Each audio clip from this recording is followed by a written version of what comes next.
नमस्कार. आज खरंच मराठ्यांचा महाराष्ट्रामध्ये खेळ मांडलाय असं झालेलं आहे. संपूर्ण महाराष्ट्रातले विद्यार्थी जवळपास आज पूर्णपणे वैतागलेत, रडायच्या घाईला आलेत, काही जण रडायला लागलेत. त्यांच्याबरोबर पालकांचे हाल चालू आहेत. का तर जे ऍडमिशन प्रोसेस सुरू झालेली आहे महाराष्ट्रामध्ये आणि त्याच्यामध्ये जे मराठा कास्टच्या रिलेटेड होते त्यांना एक कास्ट व्हॅलिडिटीचं डॉक्युमेंट मागितलेलं आहे. आता तुम्ही म्हणा कास्ट व्हॅलिडिटी काय अवघड आहे, कास्ट आहे म्हटल्यानंतर लागणार. हो लागणार, प्रत्येक कास्टला कास्ट व्हॅलिडिटी लागते. पण हे मराठ्यांना लागतं की नाही लागतं हे कळालं कधी? परवा इंजिनिअरिंगचे ऍडमिशन सुरू झाले त्या कधी 14 तारखेला. त्यावेळी सगळ्या इंजिनिअरिंगला ऍडमिशन घेणाऱ्या विद्यार्थ्यांना कळते की त्यांना कास्ट व्हॅलिडिटी पाहिजे. फार्मसीचे ऍडमिशन्स अजून चालू व्हायचे आहेत, त्यांना पण ते लागणारच आहे. महाराष्ट्रातच प्रत्येक विद्यार्थी असू देत त्या सगळ्यांना आता लागायला लागलेत. मग ते 10वी नंतरचे ऍडमिशन असू देत, 12वी नंतर असू देत किंवा पोस्ट ग्रॅज्युएशनचे असू देत. पण आज मुलांचे प्रॉब्लेम काय आलं त्यांना कळालंच 2 दिवसापूर्वी, तर ते आता पळत आहेत. आणि नुसतं व्हॅलिडिटी काढण्यासाठी नाही आहे अडचण, त्या व्हॅलिडिटीसाठी लागणाऱ्या कागदपत्रांपासून सगळ्यांची अडचण आहे. कारण सगळीकडे गोंधळ आहे, खूप मोठ्या अडचणी आहेत. मुलं अडचणीत नाहीत, अडचणींचा डोंगर त्यांच्यावर पडलाय. पालक पळतायत, पावसात दिवसभर उभा राहत आहेत, तर त्यांना समजत नाही की काय करूया. मग अडचणी कशा निर्माण झाल्या मी ह्याचा पूर्ण तुम्हाला गोष्टी समजावतोय. देन त्यातनं उपाय काय करता येतील हे व्हिडिओच्या आपण शेवटी पण पाहूया. कारण हा खूप छोटा विषय नाही आहे, ह्याच्यावर बाहेर कुठेही बोललं जात नाही आहे. विद्यार्थ्यांमध्येच फक्त सिरियसनेस आहे. बाहेर या गोष्टींना कुठं मीडियामध्ये येत आहेत किंवा काय अडचणी आहेत हे समजतंय. त्यामुळे मी एक घटनाक्रम सांगतोय 4-5 मिनिटांमध्ये आणि त्याच्यावर आपण काय करू शकतोय. कारण आज मराठ्यांची अवस्था अशी झाली ना, त्या विद्यार्थ्यांची ना ते ऍडमिशन घेऊ शकतायत ना काय करू शकतात, फक्त रडायच्या कंडिशन मध्ये आलेले आहेत. आणि ही परिस्थिती दिवसेंदिवस थोडीशी भयानक होत जाईल असं वाटतं. कारण का त्या विद्यार्थ्यांना जर डॉक्युमेंट मिळाले नाहीत तर ते विद्यार्थी मग ओपन न जातील.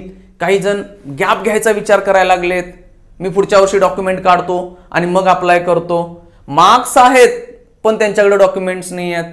फक्त कुठलं डॉक्युमेंट, मी व्हॅलिडिटी बद्दल बोलतोय. हा ज्यांनी कास्ट सर्टिफिकेट आणि नॉन क्रिमिनल काढलं नाही त्यांचा विचारच थोडासा एका साईडला ठेवू, त्यांच्याकडून चूक झाली असं समजू शकतोय मी. पण त्यांनाही आता ते काढावं लागेल, ते आताही मिळू शकते त्या लोकांना, अजून वेळ आहे. पण व्हॅलिडिटीसाठी खूप मोठ्या अडचणी येत आहेत. तर मी थोडासा एक घटनाक्रम सांगतो. इथं काय सध्या झालेलं आहे की 28 जूनच्या अगोदर मुलांना जी काय SCBC मराठा होती त्यांना काय लागत होतं, कास्ट सर्टिफिकेट आणि नॉन क्रिमिलियर सर्टिफिकेट लागत होतं. ठीक आहे, कुठं ते दोन्ही सर्टिफिकेट जे होती ती एकाच कागदामध्ये होते. म्हणजे एक पेज होतं, वरती सर्टिफिकेट होतं, खाली नॉन क्रिमिलियर सर्टिफिकेट होतं. ठीक आहे, 28 जूनला एक नवीन GR आला. त्या GR मध्ये काय सांगितलं गेलं, नॉन क्रिमिलियर आणि कास्ट सर्टिफिकेट हे दोन्ही वेगळे पाहिजेत.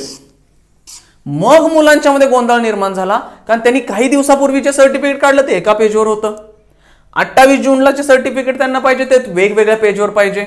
मग मुलांमध्ये गोंधळ सुरू झाला, मुलांनी चौकशी करायला चालू केली. खूप लोकांमध्ये विचार झाले, त्याच्यावर थोडीशी नाराजी व्यक्त केली लोकांनी. बऱ्याच ठिकाणी झाल्यानंतर 5 जुलैला एक नवीन GR आला आणि त्या नवीन GR मध्ये काय सांगितलं गेलं की एकत्र सर्टिफिकेट असेल तरी चालेल, वेगळं असेल तरी चालेल. म्हणजे काय, 28 जूनच्या अगोदर जे एकत्र सर्टिफिकेट होतं ते असेल तरी पण चालू शकते विद्यार्थ्यांना, किंवा नवीन म्हणजे वेगवेगळ्या पानावरचं असेल तरी चालते. मग विद्यार्थ्यांनी थोडंफार शांत घेतलं. मग त्यांना जीवात जीव आला की बाबा आपलं जुनं पण चालतंय, नवीन काढायचं नवीन काढू शकता. पण 14 जूनला काय झालं, इंजिनिअरिंगच्या ऍडमिशनचे रजिस्ट्रेशन स्टार्ट झालं आणि त्याच्यामध्ये काय आलं, मुलांच्या पायाखालची जमीन हल्ली. काय आलं की जे विद्यार्थी आहेत तिथं बघा, the candidate belonging to SC VJ ह्या सगळ्या कास्ट दिल्यात. आणि इथं सगळ्यात महत्वाचे की SCBC कास्ट म्हणजे जी मराठ्यांची कास्ट आहे की त्यांना काय कास्ट व्हॅलिडिटी सर्टिफिकेट पाहिजे. हे कधी कळतंय विद्यार्थ्यांना, 14 जूनला कळतंय, सॉरी 14 जुलैला कळतंय. ऍडमिशन प्रोसेस झालेल्या दिवशी कळालं मुलांना. 99.9% लोकांना त्या दिवशी कळालंय की कास्ट व्हॅलिडिटी सर्टिफिकेट पाहिजे. मग आणि ते कधीपर्यंत पाहिजे हा पण पुढे दिलंय.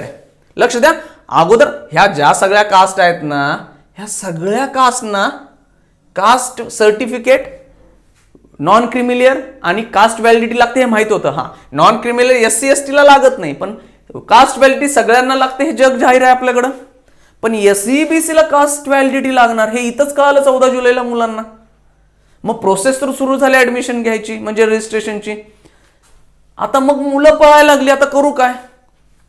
मग त्यातच नियम 7 नंबरचा काय नियम टाकलाय विद्यार्थ्यांसाठी, जर लक्ष द्या, original certificate to the administrative institute before 3rd round or last date of reporting otherwise candidate's admission will be automatically cancelled. म्हणजे जे विद्यार्थी कास्ट व्हॅलिडिटी सबमिट करणार नाहीत 3रा राऊंड होण्याच्या अगोदर शेवटच्या दिवसापर्यंत त्यांचं ऍडमिशन कॅन्सल होणार. आणि कॅन्सल झाल्यानंतर they shall be considered as a open category candidate next institute level round. म्हणजे त्यांचं ऍडमिशन मिळालेलं ते कॅन्सल होणार आणि ते ओपनला कन्वर्ट होऊन पुढच्या इन्स्टिट्यूट लेवलला ऍडमिशनला जाणार. आणि इन्स्टिट्यूट लेवलला ज्यावेळी जातात ना त्यावेळी ऍडमिशन शिल्लक नसतात, संपलेले असतात, किंवा ती मुलं ऑलमोस्ट संपलेलं असणार सगळं त्यांचं. म्हणजे ते कुठं आता त्यांना व्हॅलिडिटी पाहिजेच. अहो आधी 2-3 महिने त्या विद्यार्थ्यांना कळालं असतं ना व्हॅलिडिटी लागते, त्यांनी काढली असती ना, नाही कुठं म्हणतायत ते. पण विद्यार्थ्यांच्या आताही आपण असं म्हणत नाही की त्यांना मिळणार नाही, पण आता अडचणी पुढे सांगतोय ना काय काय आलेत आणि ते किती दिवसात मिळतंय. आता व्हॅलिडिटी किती दिवसात मिळतं ना हे जरासं बाकीच्या कास्टच्या लोकांना किंवा त्या लोकांनी सांगितल्यानंतर ती मुलं अजून भ्यायला लागलेत की 2 महिने 3 महिने 6 महिने लागतात. असे बाहेर त्यांनी सांगितलंय. ही मुलं जवळ रडतायतच की आमचं ऍडमिशन होणार नाही मग SEBC, मग आम्ही ओपनला जाऊ का? अहो मुलं ऑलरेडी SEBC मध्ये आहेत, ती ओपनला जाऊन झेपणार नाहीये ना, कट ऑफ जास्ती लागतील, बऱ्याच गोष्टी तिथं वेगवेगळ्या येतील. मग EWS मधनं जावा कोणतरी सांगेल. EWS आणखीन घोळा पुढे बोलतोयच मी. म्हणजे काय, जे 28 जूनला होतं, 28 जूनच्या अगोदरचं एक सर्टिफिकेट होतं, 28 जूनला नवीन JR आला, वेगवेगळं काढा, तो 5 जुलैला कॅन्सल झाला, सगळं सुरळीत झालं. पण ऍडमिशन 14 जुलैला जे सर्क्युलर आलं त्यात कास्ट व्हॅलिडिटी मागितली. मग मुलं आता कंडिशन खराब झाली. पुढं काय आता लक्ष द्या, कास्ट व्हॅलिडिटी अडचणी काय, वेळ तर कमी दिलाय सगळे डॉक्युमेंट शोधायला. ठीक आहे, आपण वेळ कमी दिलाय मान्य करू, चला वेळ कमी आम्ही पळतो. तर त्याच्यासाठी काय लागतात, बरेच जिल्हे काय मागायला लागलेत, सेपरेट कास्ट सर्टिफिकेट आणि नॉन क्रिमिलियर द्या. म्हणजे जो GR 28 जूनला होता ना त्याच्यानुसार द्या. मग 5 जुलैच्या GR मध्ये सांगितलंय ना एक जुना किंवा नवीन चालतो. म्हणजे ते 5 जुलैचा GR ना ह्या बऱ्याच डिपार्टमेंटकडे नाही आहे. म्हणजे ते डिपार्टमेंटना माहितीच नाही आहे की 5 जुलैमध्ये चालतोय असं सांगितलंय. जुना सर्टिफिकेट NCL एकत्र असलेलं पण चालतंय, नवीन पण चालतंय, पण अजून मुलांना अडवून धरलंय की नाही आम्हाला सेपरेटच पाहिजे. आता ती मुलं आणतील कुठनं, परत आता पळतील का सगळं काढायला, दिवस किती राहिलेत त्यांच्याकडं. पुढं 5 जुलैचा GR आता हा बघितला नाही, आता हा बघितलाय की मुद्दाम चाललंय की माहित नाही, पण मॅक्सिमम 100% चान्स आहेत की हा GR बघितलेला नसेल, म्हणून त्यांना सांगतायत की आम्हाला सेपरेट द्या. पुढं बऱ्याच जिल्ह्यांमध्ये मेसेज आले की संप सुरू आहेत त्यांच्या ठिकाणी. अहो जर संप सुरू असेल तर त्या मुलांना कुठनं मिळणार आहे काय? त्यांना पाय पण दिला जात नाही ऑफिसेसमध्ये संप सुरू असल्यामुळे. आता त्यात विद्यार्थ्यांची काय चूक आहे, संप त्यांचा असेल, सरकारच्या विरोधात असेल किंवा आणखीन काही कारणांसाठी असेल, पण त्यात विद्यार्थ्यांचं नुकसान व्हायलंय. ती विद्यार्थी आधीच कंडिशन खराब आले कारण शेवटी कळालंय त्यांना हे पाहिजे. पुढे जाऊन काय, पालक वैतागलाय की बाबा नाही मिळत ना, सोडतो मी, जाऊ दे माझं SEBCचं आरक्षण नको आहे, मराठा आहे ना आम्ही, असू दे आम्हाला नको, आम्हाला कुठलं द्या EWS द्या. आता EWS ची कंडिशन बघा, पालक वैतागला काय म्हणतो SEBC नको सोडून द्या, आम्हाला EWS द्या. तर ती EWS काढायला गेल्यावर त्यांना काय सांगितलं चाललंय, तुम्ही मराठा असल्यामुळे तुम्हाला EWS मिळणार नाही, तुम्ही SEBCच काढायला पाहिजे.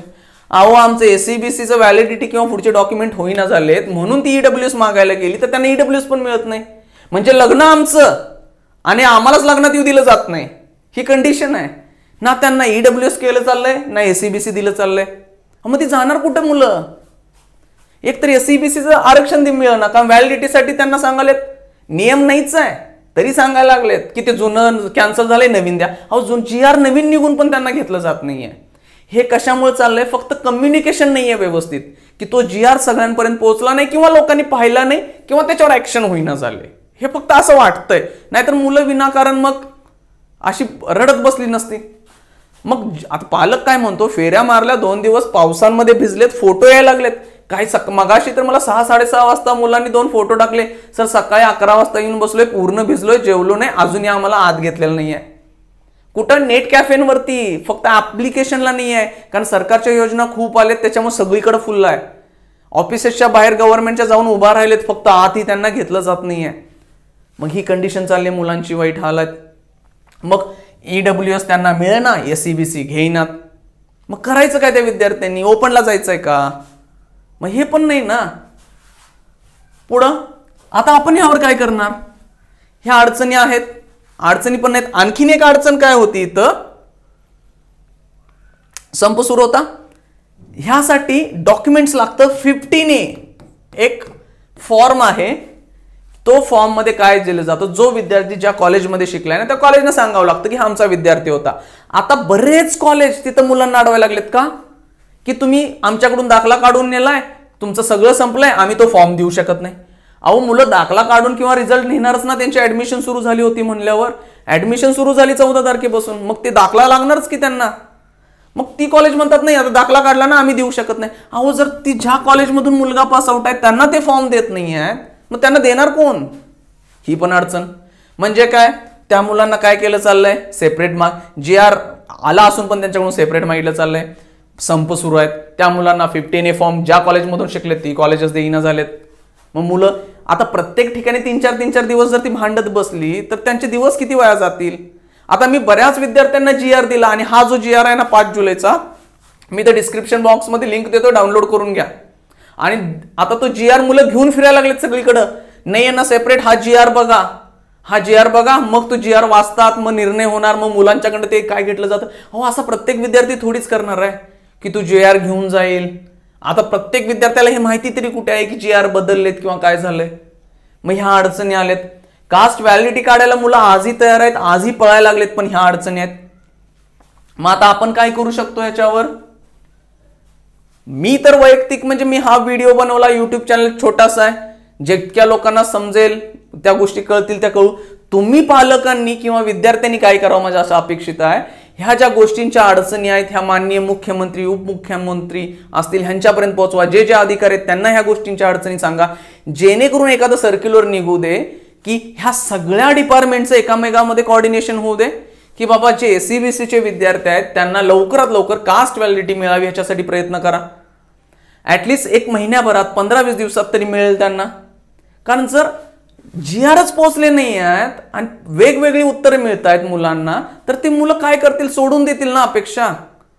कारण त्यांचा हक्क आहे ते आरक्षण मिळण्याचा. सरकारनं सांगितलंय की बाबा त्यांना आरक्षण दिलंय, तर त्यांना ते मिळतच नाहीये कारण त्यांच्याकडे ते डॉक्युमेंट्स नाही आहेत. मुलांची पूर्णपणे चूक नाहीये यात. मुलांना कळालंच कधी 2 दिवस अगोदर, मग मुलं आता पळायला चालू झालेत, मग त्यांना वेगवेगळ्या अडचणी वेगवेगळ्या स्टेजवर यायला लागल्यात. जर एखादं सर्क्युलर निघालं की बाबा हे डॉक्युमेंट्स आहेत आणि ह्या मुलांना लवकरात लवकर देण्याची व्यवस्था व्हावी, तर ते लगेच होईल. आता सरकार करणार पण आहे हे, पण सरकारपर्यंत ही गोष्ट पोहोचायला तरी पाहिजे. कारण खूप चांगले अधिकारी आहेत, खूप सगळ्या गोष्टी आहेत, पण हे कोऑर्डिनेशनचं थोडंसं मिसळणे. सरकारनं खूप चांगल्या आता योजना आणल्या की मुलींचं शिक्षण फ्री केलंय, लाडकी बहीण योजना आली, ह्या एवढ्या चांगल्या योजना चालू आहेत, तर थोडंसं लक्ष सरकारचं इकडं पण जायला पाहिजे. त्यामुळे तुम्ही तुमचे राजकीय काहीतरी कॉन्टॅक्ट्स असतील, आमदार असतील, खासदार असतील, त्यांना ह्या अडचणी पोहोचवा, जेणेकरून त्यावरती जातील आणि एखादा GR निघेल. एकतरी मुलांना लवकर ह्या गोष्टी मिळाव्यात ही अपेक्षा आहे आणि मुलांचा त्रास कमी होईल. कारण मुलांनी अभ्यास करून मार्क पण पाडलेत, पण आता ह्या कंडिशनला येऊन थांबलेत. मग कुणीतरी ह्या गोष्टी पुढाकार घ्या. प्रत्येकाने 10 लोकांना जरी सांगितलं ह्या गोष्टी व्हायला लागलेत तर मुलांचं काम सोपं होईल. नाहीतर काय होणार आहे, 1-2 गोष्टी कानावर पण पडल्या, 5,000 10,000 छोट्या छोट्याशा कागदांसाठी मुलांच्याकडे मागितले चाललेत. का? त्यांना माहिती आता व्हॅलिडिटी पाहिजे. मग हे असा घोळ होऊ नये. एखादा व्यक्ती देईल हो पैसे असतील तर, पण गरीब विचारा ज्याच्याकडे काहीच नाहीये तो कुठून आणून देईल. आता अशा मुली भेटतायत किंवा फोन करतायत, सर सरकारनं आम्हाला फ्री ऑफ कॉस्ट शिक्षण दिलं म्हणून आम्ही इकडे जाण्याचा प्रयत्न करतोय, इंजिनिअरिंग वगैरे करणार आहे, तर आता आमच्याकडे डॉक्युमेंट्स आता व्हॅलिडिटीच आहे. अशा मुलींच्याकडे पैसे कुठून येतील की जिच्या आई शेतात कामाला जाते, ती 5-10 हजार कुठं देईल डॉक्युमेंटसाठी? खूप सुरू झालंय. आणि जर हे लवकरात लवकर यावर सोल्युशन नाही मिळालं तर हा प्रकार खूप वाढेल. 5,000 10,000 म्हणेल तेवढे पैसे मागतील आणि गरिबांची तर लुबाडलं जाईल. असं होणार नाही हे माझ्या अपेक्षाच आहे. पण बऱ्यापैकी पालकांनी काय करा, ज्या गोष्टी आहेत तुमच्याकडे डॉक्युमेंट्स लवकरात लवकर कलेक्ट करा. उद्या सकाळी मी व्हिडिओ एक टाकतोय की कुठले कुठले डॉक्युमेंट्स पाहिजे आहेत, कुठं गोष्टी मिळू शकतात आणि तुम्ही लवकरात लवकर ते तुमचं डॉक्युमेंट कसं निघेल. तरी पण तुम्ही हा व्हिडिओ तुमच्या लोकांशी सांगा की हा प्रॉब्लेम आहेत, ह्या प्रॉब्लेमवर सोल्युशन लवकरात लवकर निघेल अशी माझी अपेक्षा आहे. ठीक आहे, चला, थँक्यू.